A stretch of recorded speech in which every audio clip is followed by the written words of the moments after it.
Oh, baby. Welcome to the my special Zangoose power rankings for BPL Season 9, the inaugural Gen 9 season Dex draft. Help. So just to dive into it a little bit, the premise here is that instead of looking at a team and giving it just like categorical scores or just like gut feeling rankings based on like team comp and roles filled and all that, instead I've taken every coach's 9 week schedule and compared all the regular season matchups. And for each matchup, I look and decide which team I think has the advantage in building, or just in the matchup, and then I award them like a win. So that way every team ends up with a record, and then I award a differential based on like the degree to which I think they have an advantage.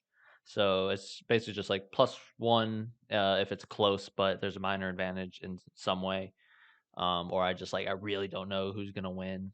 And 3-0 is like this guy has like 6 or 7 Pokemon that all like do really well here, and the other only has a few, and they could still like set up and win or something. And then 5-0, which I think there was only one of, is like unwinnable matchup. Like something has to go horribly wrong for the other person to win.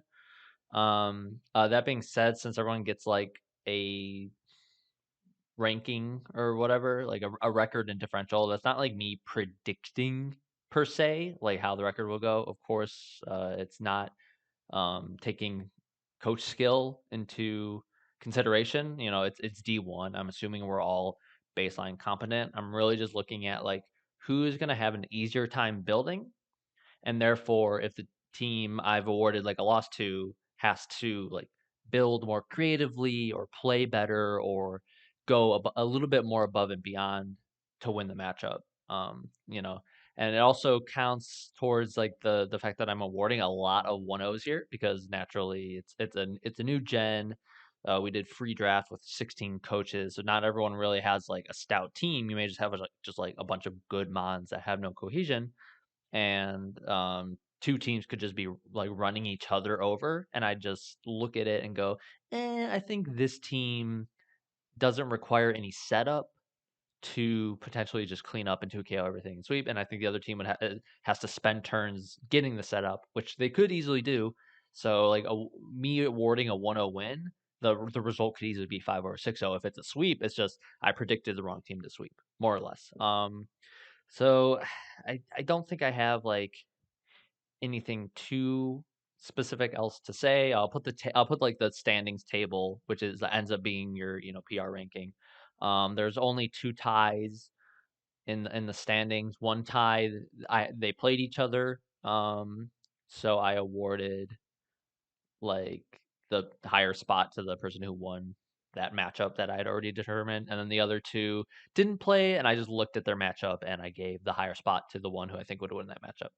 So naturally, like this doesn't count the other 5 teams. Each team doesn't play, so you could, if you're looking at your own team and you're like, "Why is my record so bad? I think I have a good team."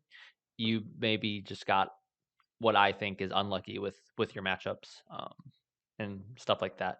And of course, it's like super subjective. I'm eyeballing these matchups. I think I did the math. I went through 72 matchups because each coach has 16. There's 16 coaches and each coach has 9 battles. But then since every battle counts towards 2 coaches, it's 8 times 9, which is 72. So I looked at 72 matchups. I did not spend like a ton of time on these. I spent more than I probably should have. Um, but it's just I easily could have overlooked like some coverage move that Amon gets that actually makes its matchup way better than I think. I may be eyeballing like basically damage calcs. I may look at a team and be like, oh, this Mon 2-hit KOs everything on the other team, but a max defense spring with leftovers like is like a safe avoidance of a 2-hit KO, and I'm not going to be like, oh well, what if they have hazards up? You know what I mean? I can't go into like incredible detail. So you'll see on the first coach that I do, I have like their draft and then their like schedule table up with everything. So That being said, 5 minutes in, let's get to the first coach, who is going to be in last place. Of course, I'll go in reverse order. Uh-oh. Sorry, Kangaroo, Jolty, and the South Norfolk Neuburns. You're apparently going 0-9 this season. So I feel kind of bad. I'm certain had I done normal like score based power rankings, this team also would have been in last. So like it's not like there's like crazy bias or whatever. But come on, dude. Like, it's just like this team looks like it's predicated on Sneasler or Baxcalibur like sweeping behind a Shedtail sub. Um, like like every almost half the mons are monotypes. Like Jolteon's buffed by Calm Mind. Like I don't like this team just doesn't have like anything going for Orthworm and Cresselia are super passive, so like you don't have like strong like these like if you put this team into like a points draft, you would be like 25 points under budget. Like I just so it's rough there. Obviously, like I looked at every matchup and there were plenty of matchups where like Baxcalibur or Sneasler could run over. That's especially like the 1-0s where I was just like, I mean, if Baxcalibur and or Sneasler just look, they have really good offensive matchups, and I have to like give the team some credit that like turn one, he leads with Orthworm and gets the Shedtail up, and Baxcalibur Dragon Dances and sweeps, could easily win a couple games, like or just through positioning of cleanup. But I just thought most teams had some sort of answer to Baxcalibur. I don't think Sneasler's coverage as it exists is good enough. To like really bring it to a sweeping first pick every battle level, but that could just be my biases against Sneasler. I think if it gets like Ice Punch and Knockoff, it's super good. And I don't think it gets either of those as it is. And if it does, whoopsie. But it's just that being said, kind of just those are just the trends I noticed. Is just every battle I'm like I'm just trying to figure out like basically what I'm doing is I'm going down the line and then I look and I'm like, okay, Sneasler can come to this matchup, but it's not going to break this mon. I'm like, Excalibur comes to this matchup, it's not really going to break this like steel type or whatever. I don't know. They have a bronze on per se, for example, and I'm like, like ice and steel, Terra Captain, it's not breaking steel types that it can't really hit with Earthquake. And then it's physical attackers, right? I'm like Sylveon, like Jolteon, Delphox, Samurott, they can all hit special, but like I feel like Delphox is going to be like the kill leader on this team. But that's just the trend I saw. And this is the only battle that has a 5-0 like loss against Skeletor in week 3. But overall, I just didn't see this team doing enough. Like a lot of these mons don't have like strong coverage. Like Cresselia is easy to wall, Orthworm's easy to wall. Samurot's pretty easy to wall. Lance is easy to wall. Sandaconda easy to wall. Like Jolteon doesn't have great coverage. Like I was just so many things are just like they can just bring these 2 or 3 mons, check any offense that might come, and then just kind of run this team over. There is some bulk there. Cresselia, Orthworm, Sylveon could pose a lot of defensive problems, but then I don't see a lot of answers to setup either. So this is just how it went. Like I could just none of these matchups I could really find a justification to say I think this team has a better shot at winning just on paper. Like assuming both coaches are exactly the same and they just kind of like build whatever they think the best 6 are and just bring those sets. Like I don't see this team winning in any of those matchups. So sorry, Kangaroo. I mean, like I said, easily coach matchup hacks. A million things can prove me wrong here. But I just think on paper this is by far the weakest team. And speaking of the weakest team, let's go into 15th place. Hey, it's my old buddy Jack slash Gray in the Vancouver Titans, bringing it in at 1-8 -9. And that being said, I am in this division. I guess I didn't address that.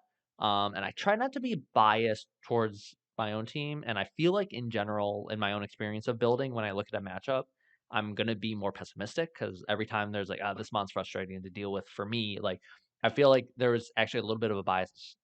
There should have been a little bit of a bias against myself. We'll see where I end up based on that. And then I did just do these one at a time going down the draft order. So, like, for example, Ian Endless Gadgets was first in the draft. So I looked at his matchups all at once.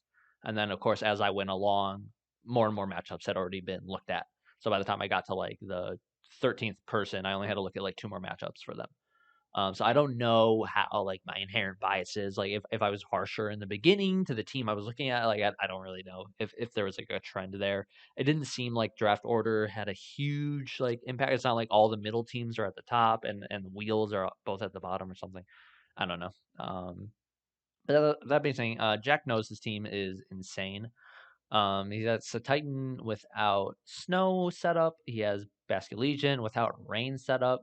Sliggoo is the only thing keeping him from losing to every flying type in the game, and it still doesn't even necessarily do that very well. At least he has Zapdos Galar, so he doesn't lose to it, but he would. So it's just that being said, the team gets like it gets pivoted all over. He doesn't have a ground type. Volt switches are free. Annihilate is his ground type. Like great. That being said, Gray has a ton of 1-0s. You'll see all but one are 1-0 wins or losses, and it's because he has potent offense and he has screens Grimmsnarl. So it really like I'm looking at matchups. I'm like, well, if like Annihilate or Iron Moth aren't like walled, they can do a ton of damage. If he gets Annihilate, chip down to get Rage Fist going. When he faces teams without like a strong answer to those two. Like I'm kind of giving him benefit of the doubt. Like if he just goes with screens and there's a handful of matchups where Titan looks good, and had he had just like a reliable snow setting for Titan where it's like, okay, what does ice ground coverage do? Oh, wrecks this team. He still has to take that turn to get it. He still brings the Titan with like thick fat, bring a bulky and be doing damage, but it's just like the cohesion of this team is non-existent. But I think he has a lot of opportunities to have a lot of close battles. But I also think because Annihilate doesn't set up its like speed and Ironmouth doesn't get Quiver Dance, and yeah, he doesn't have a lot of speed control on this team, despite having a Swift Swim and a Slush Rush mon that he can really only activate with those mons themselves. So I think speed control is just kind of like the deciding factor of every time I'm like, well, you know, Gray could bring Zapdos Galar, break a team. He could bring Annihilate and Ironmouth and break this team. I'm just like, but I see him either getting revenged more easily than he can revenge, or just getting ran over by some sort of like speed setup, like Zapdos Galar is scarfed every week. You know what I mean? Like that kind of stuff. So it's not terrible. I just think he'll have to go above and beyond, like I said, for these 1-0 losses to really like find a way out of these matchups because I mean, just look at that team; it's crazy. But it's funny and it's very jacked. So we'll move on. Next up in 14th place is actually going to be Miniman and the Maryland Marshadows, and you may be like, Zane, he's got Palafin. What? Are you okay? Maybe not. So here's the thing: is one, Palafin is not his carry captain, which agree or disagree with that choice. It makes it like maybe I'm acknowledging this. I don't know if it's true. I felt like it warped my perception of how strong Palafin was in any given matchup. If everyone basically says like you run Palafin and you run at least if you get a Terra on it, you run water because of Punch Jet or whatever it's called, um, and you just like assume like it's just going to be crushing. But I could justify a lot of teams, especially teams with water absorbmons, anyways, as just catching this thing. And it may be, oh, well, paired with Rillaboom, any of those water absorb, water ground types, whatever, are, that thing helps it. But it's like Rillaboom itself, it is very strong. You can still like run like Banded, Grassy Glide, and like 2-hit KO flying types some of the time. But Rillaboom is still pretty easy to like wall. So when I was looking at like, is this team running people over? I felt a little more justified in saying like, not really. And I think the holes in this team are pretty out there. I do think I have like some pretty like major bias I was finding against Hatterene. Every single matchup, I would look at like I would be on his fourth mono. Okay, I'd be like, how does Hatterene look here? And then I would look and I'd be like, bad. Just so often I was just like, it's not going to trick room sweep, and it's not going to like really. It's not going to be amazing defensive check outside of every once in a while. So that made every single strong fighting type that this team faces like that much stronger. Same thing for Muck. How often do you really want to be forced to bring Muck? Even if Muck is good in the matchup, the fact that you're forced to bring it is still reflective of a poor matchup, essentially. So a lot of this, I think this team got maybe unlucky in matchups. He didn't have a lot of like very super obvious Palafin wreckage, and at the same time, every time we face like a stronger fast fighting type, I look at the team and I go like, well, is fighting type resist or muck and hattering? And it's just like this, like those are just that's just kind of stuff I was looking at, and he may just use hattering amazingly. He may not have an issue with fighting types. Mudsdale may just Fizdef Mudsdale is just coming all the time, taking a close combat, taking 40% max, recovering that with Rillaboom terrain and left over. You know what I mean? Like he can easily play around what the weaknesses are, but I think he happened to be playing a lot of teams, potentially getting unlucky with the Palafin matchups. And the other thing was Hoopa Unbound as the Terra captain. I was like, that's going to be this thing's kill leader. Hoopa Unbound with that fairy coverage is super good, but it's kind of similar thing with Gray. I was like, but I see it getting revenged all the time because he's not controlling speeder. He has a great priority on this team with Palafin and Rillaboom. But if Palafin and Rillaboom don't have like amazing matchups, and I'm like Hoopa, I'm like, well, Hoopa like kills this thing, and I'm then just like, okay, and then like the fast fighting type comes in and obliterates it. Okay, well maybe it's fairy type, but like does the fighting type get coverage, et cetera, et cetera. And I did have myself losing this matchup anyways. So like it's not like I think his team's bad and I'm gonna beat it because I looked at my team and I said, oh God, what do I do here? Like I have some options. That's why it's a 1-0. But it's just that kind of stuff. I felt like this was I don't know if we'll see other power rankings and all that.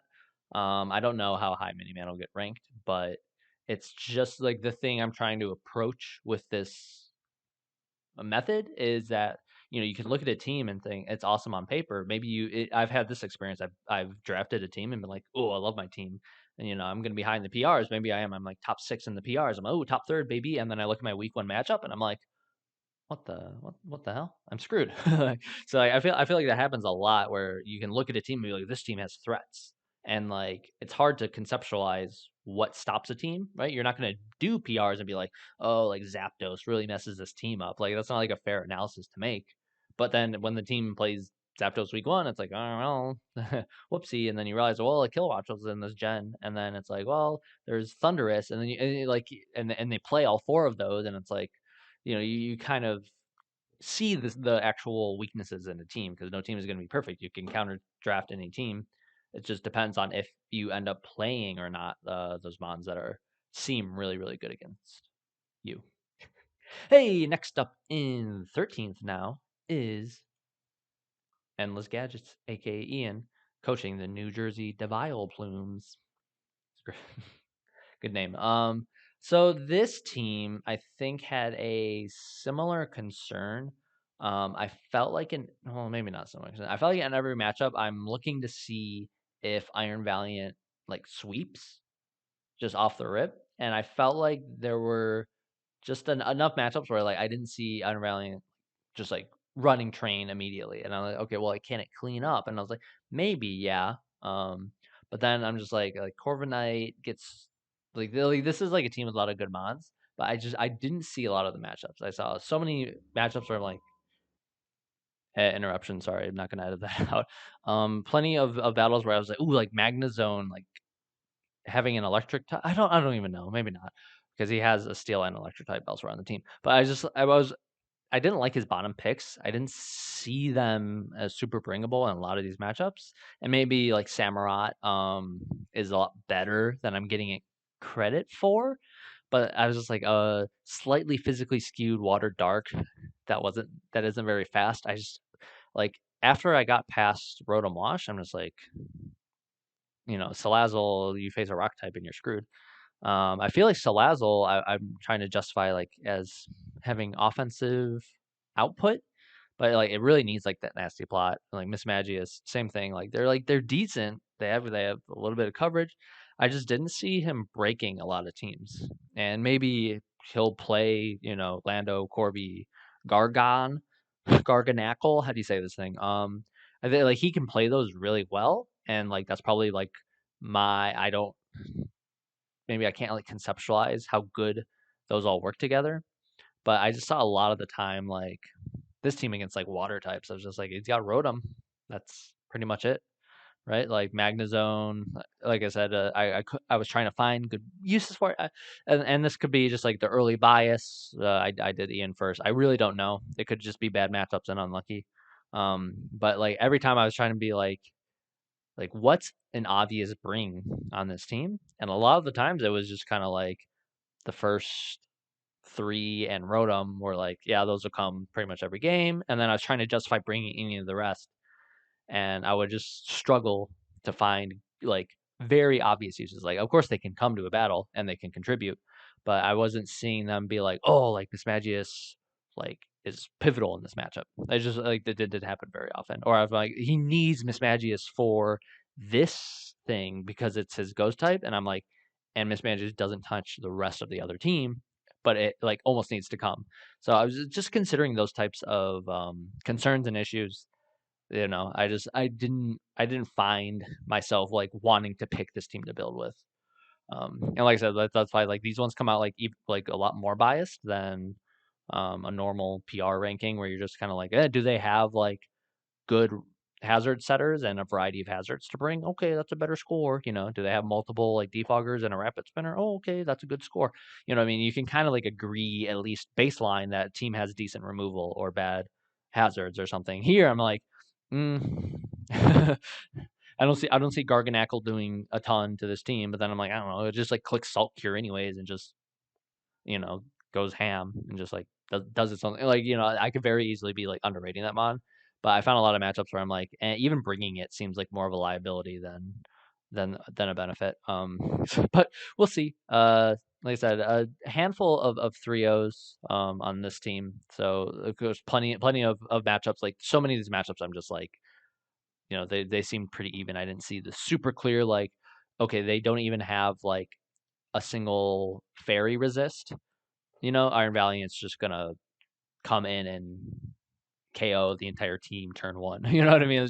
Just didn't quite happen, and I think there are probably matchups that could have happened in that Ian didn't end up getting. I think I feel like I've seen teams that are just obliterated by fairy types, like offensive fairy types, and I feel like with Ian I didn't see those come up too often. I think Kangaroo was one of them, with like issues against like fighting fairy or fighting ghost or whatever happened. But same thing. I think if I played this team, I would probably lose, but I didn't end up playing this team. So like, so like that's another one. I think I looked at my team and I was like, oh my god, Iron Valiant just sends me to the Shadow Realm. I don't even know if that's true, because I have like a Toxapex, but you kind of get what I'm saying. I'm just like, ugh. But that's kind of like the point of doing this is you never know who you're playing, and I don't know. I'm running out of steam already, and I'm only 1/4 of the way through. So let's go on to the next coach in 16, 15, 14, 13, 12. It's just why even include that, man? Come on. So in 12th is Lolzy and the Everstone Eevees. And honestly, this is a team where you would look at it and you would PR it probably kind of into oblivion. Like I don't think it's like a terrible team, but it's like a weird team. I think Lolzy did some of the best value picking. Just like that late Gudra, was is very good, especially that he didn't have a dragon. Like that's insane that you don't have a dragon and Gudra gets to you in round 10 in a free draft with like limited super limited options. But I think there's a lot of like overlapping weirdness to this team. And I think speed tiers are obviously a very sore spot with Zarud at 105 and Thunderous at 101. But at the same time, actually, how fast is Gilmore? Gilmore doesn't break 100, does it? Right? It's like 80s or 90s. Gosh. Okay. See, like that's how you know that not all of these are going to be like super succinct. But I think this was kind of like a matchup beneficiary. In this case, like I think I mean, Lozzie probably would be around this low, maybe a little bit lower. Like I think Jack and Kangaroo are both like would power rank low or are going to power rank low. I think Woolsey kind of depends, but I could easily see justifying this into like below, definitely below Ian or Mini on paper. But I think Lozzy has a lot of like close matchups and a lot of matchups where it's just like because of the way the gen is set up. I think Ursaluna is like probably broken this gen, and that could be me overrating it, even though Losey's only at 4-5 -1. I don't think I said Ian's record. Let's just like quickly go through the records up to this point, so I can like reset my frame of reference. Kangaroo Jolty 0-9 -25. Jack 1-8 -9.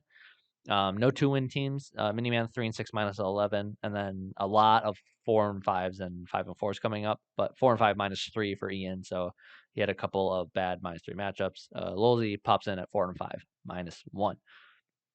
I do have myself with a slight advantage week one, and I felt that building. But I also saw plenty of things on this team where I'm like, if I don't handle like this correctly, or if I don't keep my check to this mon high enough health, or if I'm letting him get free attacks off with something like Ursaluna, I took that advantage where it's like I definitely I don't see myself comfortably winning the battle by any means, but I felt like on paper, looking at what I could bring versus what he could bring, I saw like 2 to 3 like obvious brings on his team, and the rest were just like maybe he can get it to work.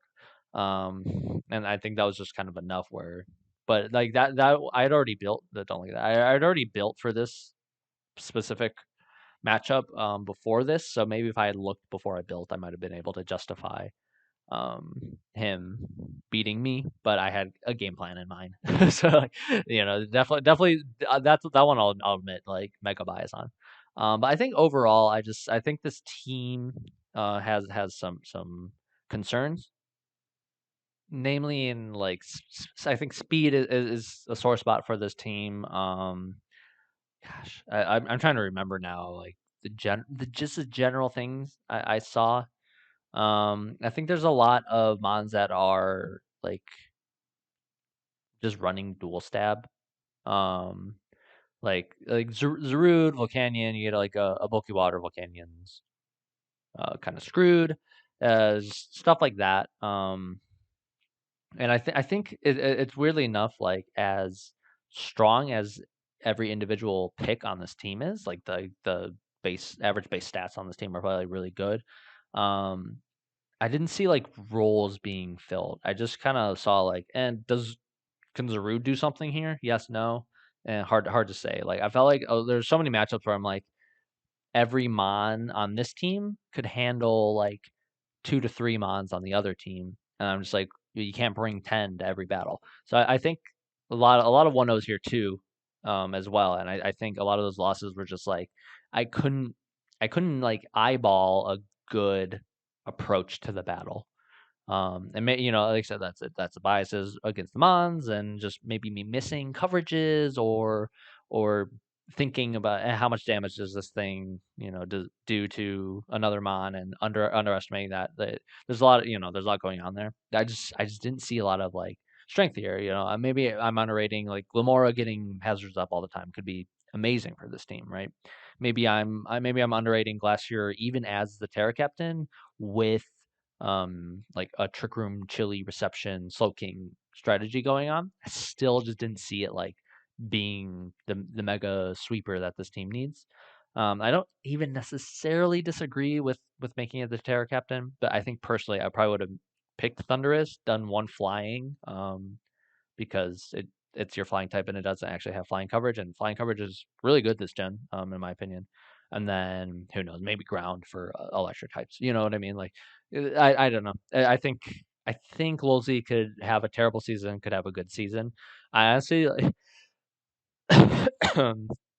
help. I'm sorry. I'm so sorry.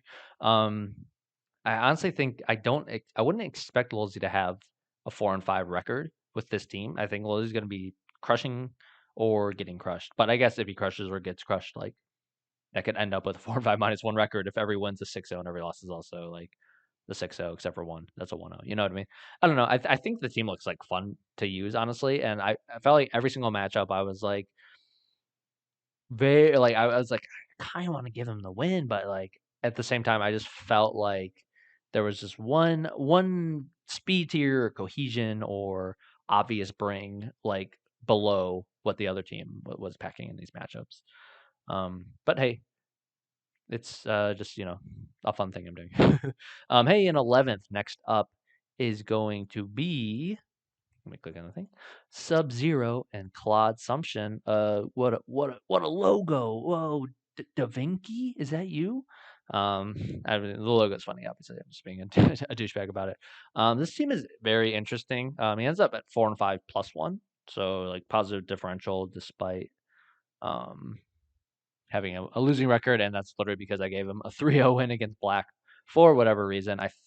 I'm assuming in that one Garchomp dual stab just ran through, and also like Quackleval looked like it had a sweeping potential, and I just was like, and maybe he even had a bad Zoroark matchup too. I just remember like this team is going to try to like run you over for the most part. You he does have Slowking Galar as like very good, just all around defensive pivot that's coming to a lot of battles. He has okay answers for dark types. I mean, Quackleval isn't like defensive, but you have T-Tar and Bisharp both to resist dark, to and to resist ghost to help, Slowking Galar, like, the couple mons that it can't handle very well that can hit it super effectively. And also you have two flying types for ground attacks. Leafeon not great. I think a lot of these losses came from Leafeon being the grass type and me being like doing the classic thing where it's like Edgequake just kind of demolishes his team. And there's a lot of mons that are able to run Edgequake pretty safely. So then when your water type, I mean, water type's pretty good, but your psychic type is slow. Um, and the ground mons come in and do stuff, and you're not bringing Leafeon a lot. There's issues there. I kind of lost my train of thought because I was like, I don't think I spoke myself into the right frame of mind. I don't know if I'm overrating or underrating Quackleval because I'm just like, okay, it gets the base 80 water stab with that gives it plus speed and it can get Moxie. And I was trying to look at like, you know, just boosting that with the water Terra looks good or electric for water types. I felt like a lot of the time like grass types would prevent Quackleval from being like the sweeper. Like I think Quackleval is almost working better on this team as just a denter. But there's a lot of like water ground immunities or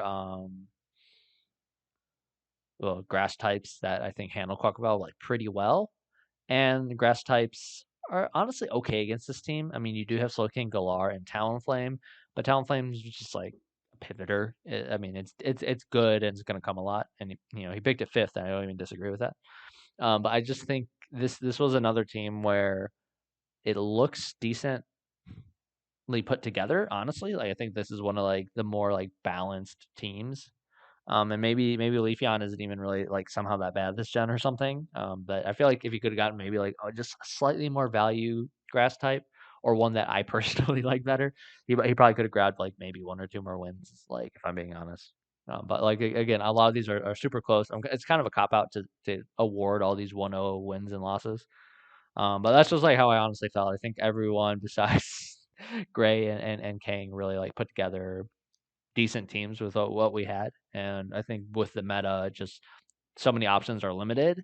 Like it's rare to have a matchup where it's just like, oh, they don't have a single answer to this, and I also have an answer to like their offensive threats. Right?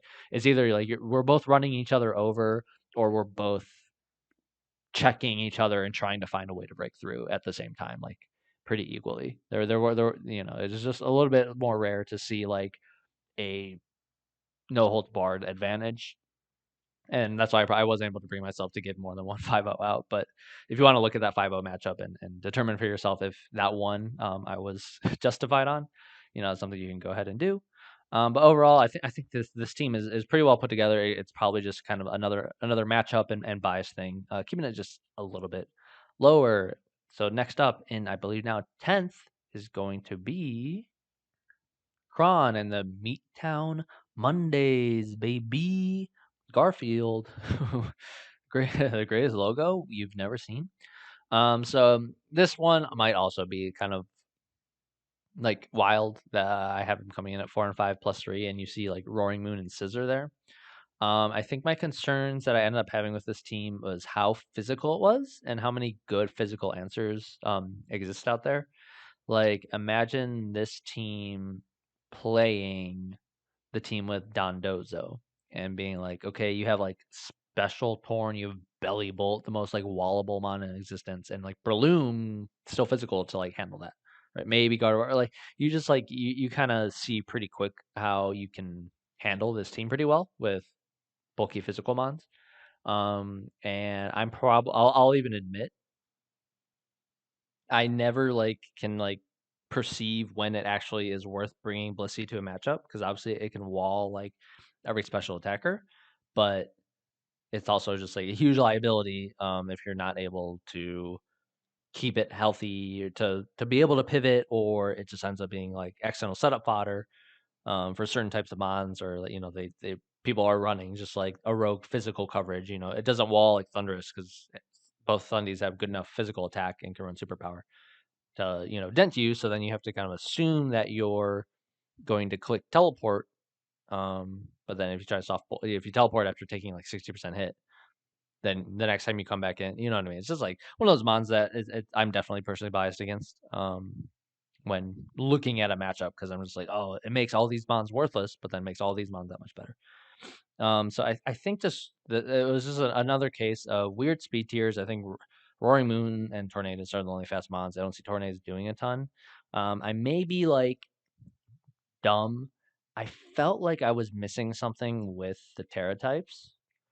I totally get the steal for fairies because obviously like that's what Roaring Moon's gonna struggle against. It does get Iron Head, but then you can have stab Iron Head resist.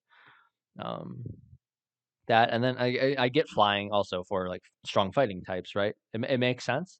And then I still found myself in the matchups being like, that the Terra type is just going to run for defense? Does it actually like benefit from running the coverage from it? Um, I don't know. I mean, I could totally be wrong. I could be underestimating Roaring Moon, and the thing getting a Dragon Dance up could probably just end a ton of matchups on its own. And I was justifying not giving Chrono win by being like, like if this thing's at full, Roaring Moon's not going to kill it, and if Roaring Moon takes damage while setting up, it's possible that it's just going to set up, take a hit, kill one mon, and then dent another and die, and it's a worthy trade. I don't know. Like I can't like theory mon how the actual battle will go. I'm just trying to think of like how screwed is one team, or how many options do they really have to handle the matchup. So like yeah, I don't know. Like Gardevoir and Slowbro Galar are kind of weird. Besides Blissey, well, Blissey and Roaring Moon, I guess it's not terrible against ghost types, but I still didn't like love like I saw a lot of like special attackers ruining things, and then Blissey just coming and being a liability. But again, this one actually had a lot more 3-0. So like the Kangaroo, Lolzy, and Mini were all 3-0 wins. So I think those matchups, like I am conceding good offensive matchups to Kron. Have like strong advantages.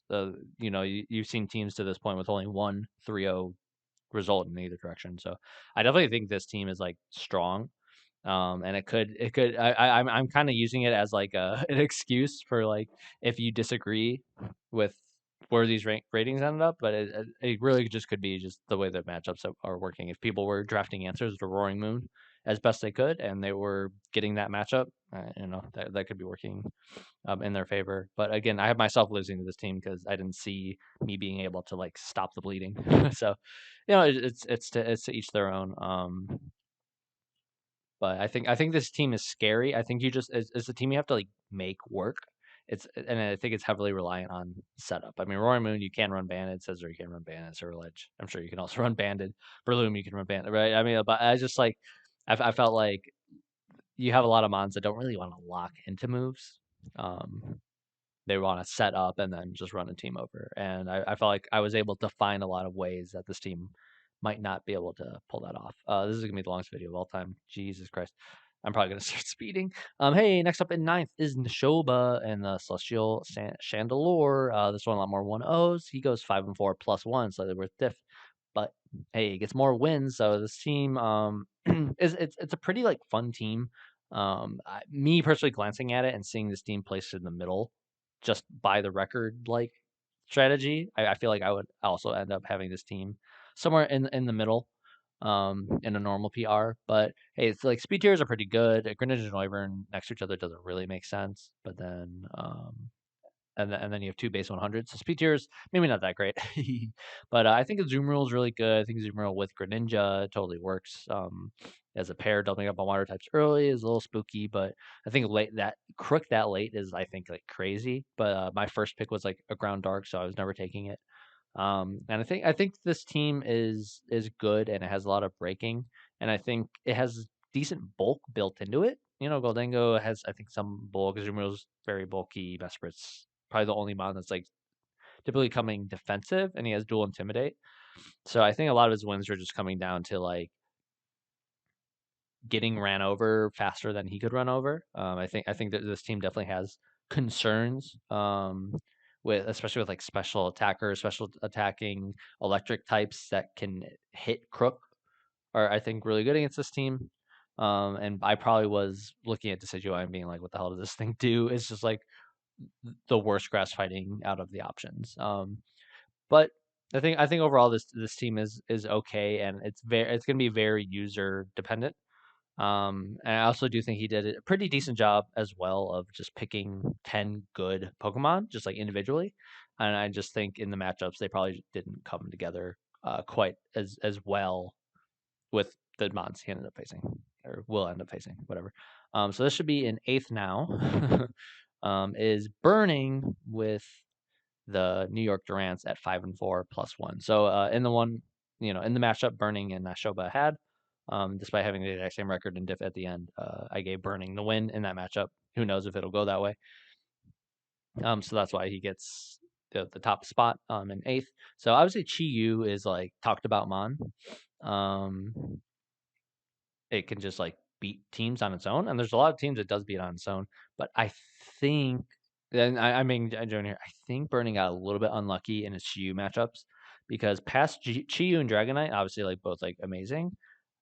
This team is like weird, like Gastrodon and below, super passive. I don't really know what Regidrago's doing with Dragonite.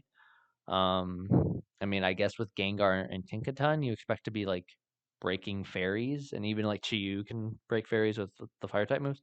So like maybe you're just assuming Regidrago can do stuff, but I think Kilowatcho is like really good, and like viable. But like maybe I'm underrating the Dunsparce. I just follow a lot of like passivity and easiness to deal with because obviously Kilowatcho gets screwed by other electric types.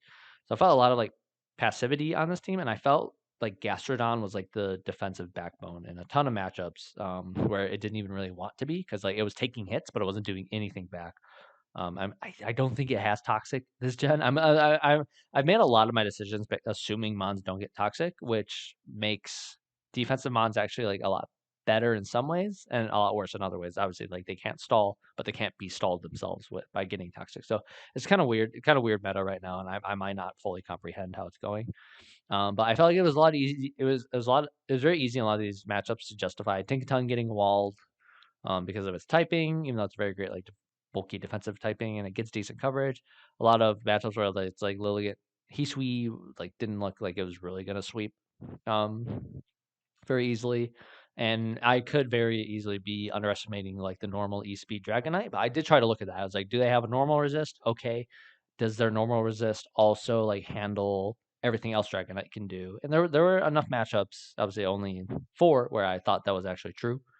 But he still ends up at 5-4. I just think I didn't quite see like the Chiyu dominance that I was expecting, but it could just be me totally underestimating how much damage this thing really does, which is totally possible. But I wasn't gonna run calcs. But I think overall this team looks like fun to use. I think Chiyu, Terra Dragonite, Tinkaton, even Lilligant all look fun to use in the new gen. And the Dunsparce and Kilowatcho are new too. And then Gengar, Gastron, Uxie are all decent mons. So I think it looks like a fun team, and I think it could definitely like do work. And I think if he plays like the Dragonite super well, Chiyu's just gonna dent a million things. Dragonite's gonna clean up, or vice versa. So easily could be a top team, no problem. Hey, which means in seventh now is Axelraid and the Minnesota Beartics. So, you can look at this team and kind of make your own assumptions. A Spathra in fourth is probably like crazy. I know like it's decent. It's got the move that reduces special defense by 2. It's got speed boost. Like it does stuff, but I don't see it. I see it like a couple steps above like simple Swoobat where everyone was like, whoa, it gets plus two, like it's gonna be crazy, and then it still can't even really hit dark types, stuff like that, or like it doesn't have enough physical defense to like live a hit to set up. with. But maybe I'm wrong on that. But obviously, Great Tusk, Heatran, and Weavile, all crazy. Even Weavile without knockoff, still very good. You have Ments with the same coverage as Morningstar, Sailor Moon. What's that thing called? Roaring Moon. So I mean, obviously that's the right thing to handle, I guess, bulky fightings and to boost dual wing beat stuff, and then obviously to take on fairies. And Amoonguss Vape Electros, I think, is a pretty decent budget defensive core. I honestly think like if if I am rating Espathro where it deserves to be, that's probably one of the main reasons this team just falls a little bit short. Is I just don't see that Mon doing a lot of stuff in a lot of different matchups, and that's just one less Mon I think is easy to build with. And well, that's really what I'm looking at is how easily can you build a winning team just at a glance. But other than that, I think this seems like good. You know, I was trying to like take into account Weavile not getting knockoff. It's like a slight hit. But and then obviously like Venomoth is one of those mons where it's like it either has a matchup or it doesn't. So I feel like it was a little bit of a non-factor in a lot of these matchups, and that's just kind of the difference between like a 6-3 and a 5-4 or what have you. But hey, that's another loss for me, even though I haven't showed up yet. I think it's another team that looks pretty good. A little bit less fun because he only has 2 new mons, but I mean that's not like you're not beholden to draft new stuff in the new gen. You can do whatever you want. A lot of these mons have different and new sets now, anyways. Like Calm Mind Vaporeon's probably kind of crazy, since you can't toxic it as often either and force it to run heal bell. So hey, 10, 9, 8, 7, and 6 now. Hey, it's Indomitable Will, this time with a 5-4 record, but the differential to actually get him into playoffs and not miss by like 1 or 2 ranking slots. He's coach of the San Antonio Sparse. That's fun. And this time he's got some broken stuff. Maybe not broken, but I think like round 5 Skeldurge was pretty fortunate. I think the things are really good, especially with Unaware. I think I used Unaware Skeldurge as a justification for a lot of these wins. Just preventing setup mods from really breaking through that didn't already have like a good stab to break it. Landorus, obviously still very good. Especially I realized like giving Landorus a flying attack for like what have you, grass types and stuff. I don't know.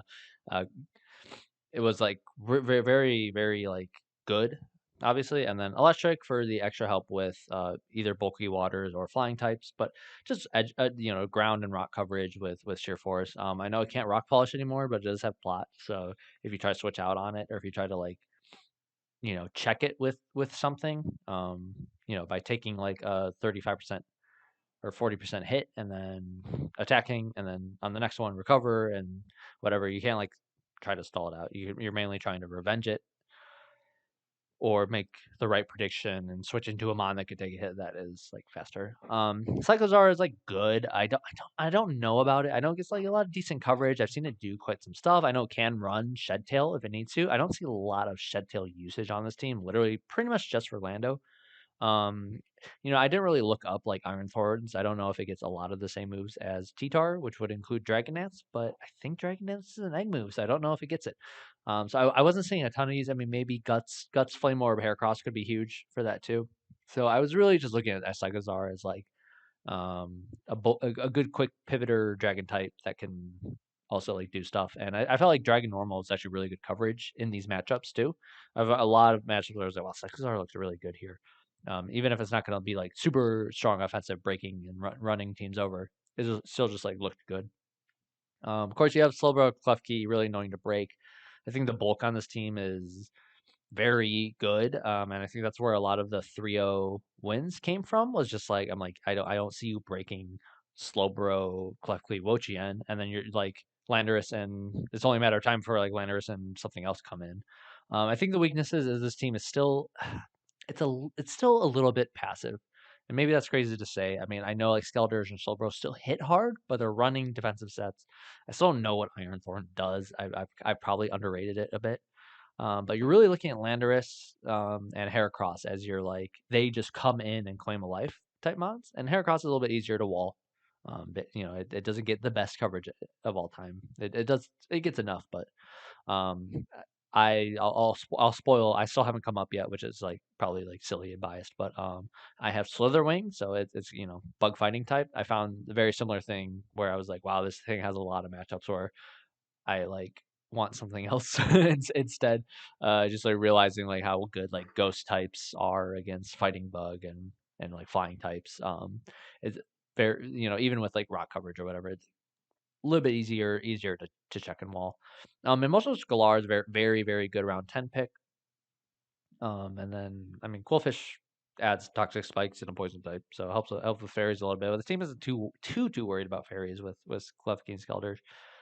Um, so I don't know. I thought he had a lot of decent matchups. I know speed tiers are a little bit iffy with just Landers and Cycles are above 100, but kind of at this point, like everyone has some issues with speed tiers. Not too many teams in our division at least are like the classic 121, 110, 105, 192. Like you're not gonna get those perfect speed tiers in a 10 mon open draft 16 people like post nat decks whatever. But I think Will's got some very strong winning matchups, and then all the other 1-0s that he could easily do well in. So team looks solid overall. It's got some threats and it's got some fun stuff. So and fifth then is Loads of Didi and the cocksuckling mom fuckling dong duckling hash slinging slash slinging I don't even know, Houndstone motherfuckers or whatever. Like, what the hell is wrong? God damn it, loads. Whatever. It's funny. Yeah, the team's solid. So here's what I'm going to say. You may look at this team and be like, fifth. Here's what I'm gonna say. One, I still think Houndstone is really good, even if it's allowable. Iron Tread's really good. Enamorous Therian, you're gonna think I'm crazy. But we also haven't seen the other Enamorous yet. Fairy ground coverage is insane, and I think being able to turn into a ground type to avoid like electric attackers and steals is huge as the Terra captain. I don't know if that's right. I can't imagine Houndstone would be a good Terra captain just to give it like a fighting type or something for normals and darks resisting the ghost move. Maybe that is right, but I don't know. But I think there were enough matchups where like 6 and 3 plus 3. I don't know if I said that. Where like Hippowdon bringable, which means Houndstone bringable. Enamorous just chunking things. I kind of gave it like the Hoopa treatment, but with better like bulk to begin with. So um, and then just getting rid of, I guess this team's not too worried about ground types, at least with like Rotom and Azelf up in the air and Hippowdon taking physical ground hits all day. So Enamorous can go with the fairy route and still run Earth Power anyways, so he gets the coverage, and then not having to worry about like rock or ice or electric being super effective. I just saw Enamorous doing chunks to a lot of these teams, and luckily I didn't play it, so I'm not on here to get wrecked and include myself in that. But I think there's just enough matchups, and it was like Haxorus there, Gothitelle, like this is probably one of the best value across all 10 picks as well. I think Water Tauros is probably the best of the three Tauros, and I don't think that's really even under dispute. Things just seem really like there's a lot of good mods, a lot of workable matchups for Houndstone. I think another one it easily could have had any of the 5 other coaches could all just have great answers to Houndstone, and then he goes. If I do the entire thing, he goes 6 and 9 or something. Like how that would work. Um, so whatever, right? I guess there's 6, not 5. I've been saying 5 that you don't play, but I guess it is 6 because you play 9, you're the 10th, and then there's 6 other coaches you don't play. So like, any of these, coaches could have 6 wins, 6 losses, any whatever. So, but I just think this team's good, and the matchups allow it. And then the differential isn't amazing because I'm kind of assuming that any matchup where Houndstone looks decent, like Lesser Sex doesn't work until you're taken down. So if you're intentionally sacking things at the hope that you can keep sand up to get the Houndstone sweep, it's obviously not the most secure method. But if it's a valid method, I have to like count it. I just don't. This is not like you're going to get 6-0'd by Houndstone. You know what I mean? So that's just how it ended up working out. You basically need like three mons ish, I think. right? Isn't it just like 3 mons is already 150 power? Is that how that works? It goes up to 250, something like that. Like that's crazy, right? So you don't need a ton down, but you're basically risking your team to get that sweep off. But then at the same time, Masquerada, Iron Treads, all solid like utility pivoting. The team's kind of got it all. So it ends up very well. So that means in fourth place at 6-3 +5. Hey, it's me, the Baltimore Gliscorials, coached by Zane Goose. So I don't even think my team is good, but I think I have a lot. And look at all these 1-0s. Obviously, I'm not trying to like be like I'm gonna win. I think I have a lot of matchups where like King Lu and Toxapex just like carry me defensively, and I think Tornadus has like 6 or 7 just incredible matchups. And I think Lycanroc Dusk is really good in this meta.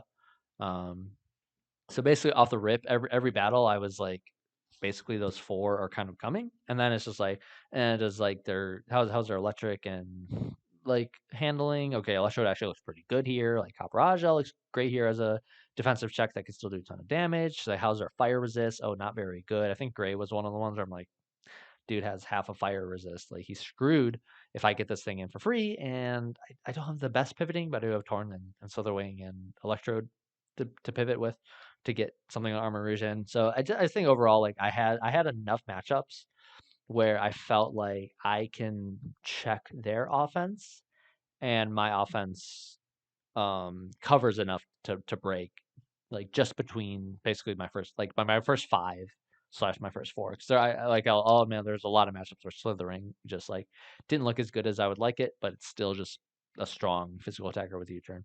Obviously, like one of the big drawbacks is Wigglytuff being my fairy type, so dragons are just kind of still going to town a bit.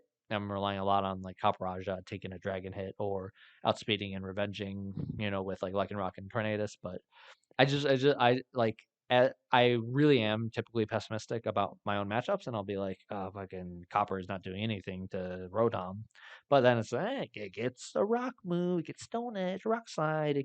I can predict the switch. I can't say I have a better matchup if I'm required to predict switches to even have a chance. But I think it can happen. And my removal is Tatsugiri. So I probably overall I haven't touched on this yet. I've probably overall been underrating hazards influencing the battle, but I think for the most part we're all kind of equally screwed slash annoyed by hazards, and there's going to be a lot of boots around this gen, just between knockoff being less prevalent and hazards being more prevalent, as they're all TMs now.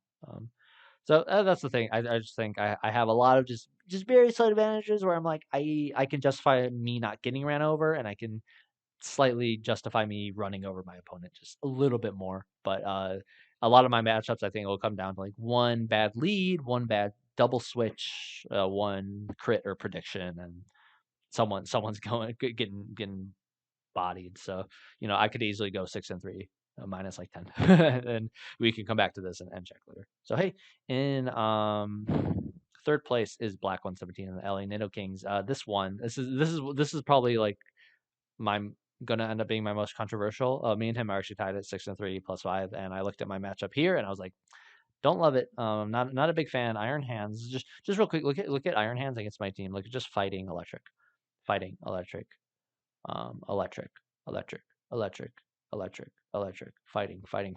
I do not resist both stabs, and I could be overestimating how much damage this thing outputs. I feel like I did that a lot. I looked at a lot of matches where Iron Hands just for the same thing you just saw against my team. Just obliterating, and I could totally be overestimating how much like a neutral close combat does to some of these bonds. But as a Clodsire, it's actually like a huge defensive backbone to this team. I like Florgus and Florges and Arcanine. I think the bottom three are a little bit iffy, as it's always hard to justify bringing like a physical attacking normal type. Maushold is just the new gens, Cinccino and Ambipom and Inteleon, obviously walled by like every water type in the game, but Serena pretty decent, and I just felt any of these first like five plus any of these two bottom five like just looked good in a lot of matchups. King Gambit with obviously like the fairy coverage and dark Dark types are so good this gen offensively. I've noticed, and I just saw so many instances where I'm like, this is rough, and I'm kind of like because I'm assuming everyone is at an elevated level of like building and play. I'm assuming Mew is going to be very very good this gen, and I found a lot of matchups where I could justify Mew running two coverage moves and setup special or physical and being a threat, whether or not like not that it's going to 6-0. Um, but of course, Black has a handful of 3-0s here. So I definitely saw matchups where I thought was really good.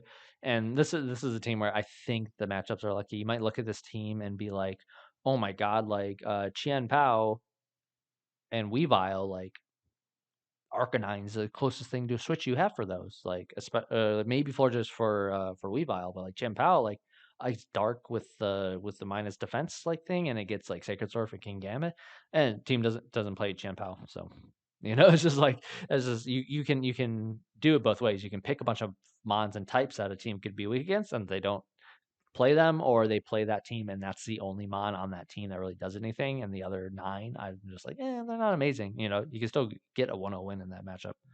So that's just how it went. I think this team has it has a lot of like new gen like bonus like support to it, whereas like maybe I just don't understand some of these mons, or I'm overrating how they will be, how good they will be in this meta. But I think this team is just like I would not want to play this team. I think it looks obnoxious, even if like speed tiers are kind of kind of messed up a little bit. But whatever, we'll move on. Second place is Zero and the Indiana Infernapes.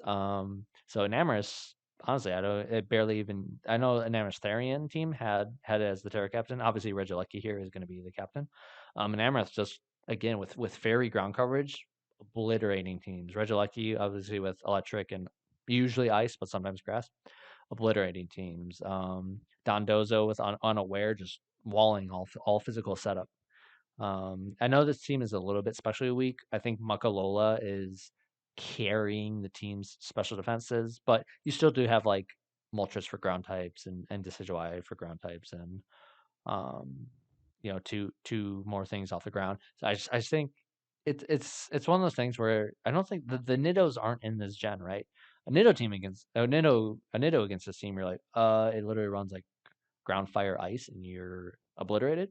But they're not here, right? So I think this is a team that's like a lot worse last gen.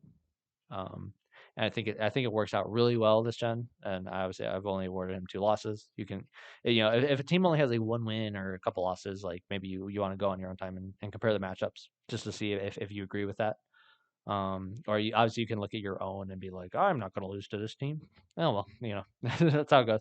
But as weird as this team looks at a glance, as how physically bulky it seems to be, with like obviously Fortress, Donphan, Dondozo, I think it still just works. And I think these first three on their own are just chunking teams down, and then Urshifu Rapid, when it's good, and then the rest of this defensive backbone here is just, this team is going to be a nightmare to deal with.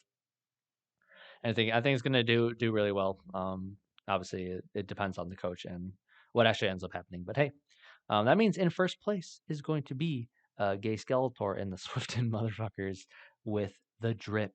So I mean, I mentioned Chiampao just a little bit ago. This thing, I very well 7-2 plus 11 and 7-2 plus 9. So they're pretty close in the top two teams.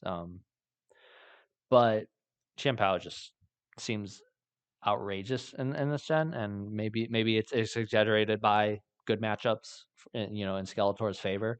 But I was just, and this team even probably on its own looks a little bit goofy. Like you have like Sandy Shocks and Screamtail benefiting from sun. You have Bronzong in the sun. You have Gyarados in the sun. You're kind of like, but just Libero Cinderace still pretty decent, even with the Libero nerf. But I just so many battles was just like, I don't like it. The team is obviously very like offensive, but I just like, I do not see somebody surviving the onslaught of this team. So many, I'm just like, they're like, even like the 1-0 wins probably just come down to like, both these teams could easily run each other over. But I'm like, usually like Bronzong and Dragalge and kind of Cheston and Screamtail, like this team still has enough defensive backbone to keep everything alive for these first three to just destroy. And I think Gyarados is like kind of slept on this gen. I saw a lot of matchups where I was like, oh, Gyarados looks so good here. Especially for being like a round 7 pick. As a Gyarados and Dragalge both looked really good in a lot of matchups, and I think it could just be like I said, it could just be matchup. It could be those mons because of the pool available. A lot of the things that commonly check Gyarados and Dragalge just aren't around to be drafted, and you end up with like this really broken thing. And Torkoal doesn't need to come to a lot of games; they're not reliant on the sun. It's just a nice extra thing to consider. And as many battles as like it seemed like Sandy Shocks was kind of like just wallable by grass types. Hey, how are your grass types doing against Champ House, Cinderace, like Dragalge? You know what I mean? So I just I have this team beating me, obviously, despite my like offensive justification. I have like a Toxapex for sort of Champow and Cinderace, but then I was just like Sandy Shocks and whatever. Like I was like Toxapex ain't doing anything back to this team, so like what's the point? Um, yeah, so that's just how I feel. I think this team is just like very scary in practice, and like well, we'll see the other PRs. Like if somehow these align with like normal ranking based PRs, like that'll be fun. I don't expect them to. But go through you know if you agree, I'm interested to see from the BPL whatever the Excalibur coaches who watched this. I don't know if you would watch an hour and 6 minutes into this video, or maybe you click just kind of to the end to see the table, which I'll go to now. I'm hoping like to hear from at least some of the Excalibur coaches if my week 1 prediction, now that most of us have like, at least looked at the matchups or built or whatever, like line up with how they felt. Because obviously in mine, I'd already built, so I basically picked how I felt. I was like, I'm not going into this matchup with like confidence that I'm gonna win. But even just building, I felt like I had a pretty like easy time picking what I was gonna bring and knowing what was gonna do what and coming up with a plan enough that I was like, he definitely has some threats and I could easily lose this battle, but I felt comfortable enough to give myself like the 1-0 matchup advantage, right? The way the battle goes, who knows, right? You can lose on the lead if you're not careful. But these are so I'd like to see if anyone agrees or disagrees with their week 1 if they're going in like I like I'm expecting to 6-0 and you have me losing -3 like that's crazy, or if it's just like yeah I agree. I'd like to hear that. But otherwise, hey, here's the table. This was fun. I'll never do it again. It was like mind numbing and took way too long. Like I said, with having to do 72 matchups individually, not even counting the overlap. And I don't know how representative it is of anything with how subjective it really felt at sometimes of me just being like, I think this I kind of like this one. I don't see this mon doing much, and just kind of acknowledging that. But it was fun, and if you've watched any part of this, thank you for watching. I hope we all have a very fun season with no drops. And if these are the final standings, I'll take them. Hi, all right. Thanks for watching. Goodbye until like next time, which is who knows, right? All right. Happy holidays and all that.